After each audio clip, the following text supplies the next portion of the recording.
गीता है army manual. America ने अपने सैनिकों के लिए मंगाई थी 30,000 प्रतियां।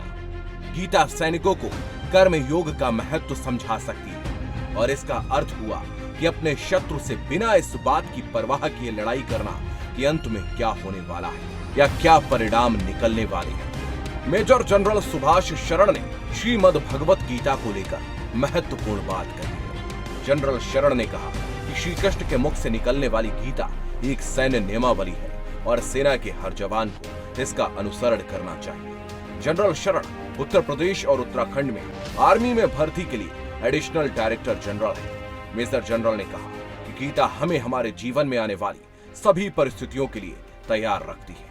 मेजर जनरल शरण ने कहा कि गीता में वो सारी शिक्षाएं हैं जिसे एक युद्ध के मैदान में दी गई। गीता किसी खास रिलीजन की पुस्तक नहीं है।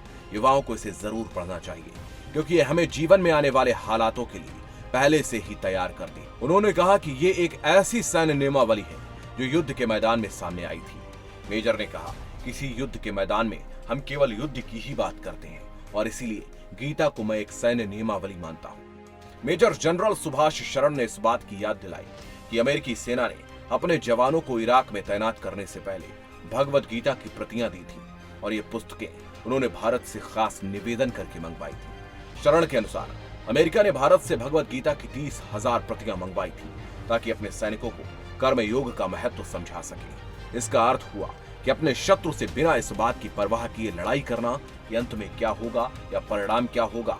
ऐसे में ये उन तथाकथित वामपंथियों के मुंह पर अमेरिका का तमाचा है जो आए दिन श्रीमद् भागवत गीता और वेदों पर सवाल उठाते रहते हैं। तो दुनिया भर के देश भी भगवत गीता को अपने सैनिकों को लिए मंगा रहे हैं। बस मैं ये कहना चाहूंगा कि आजकल बहुत से लोग ये कहते हैं कि योग हिंदुओं का नहीं है या भगवत गीता भी हिंदुओं की नहीं है। ये गलत है।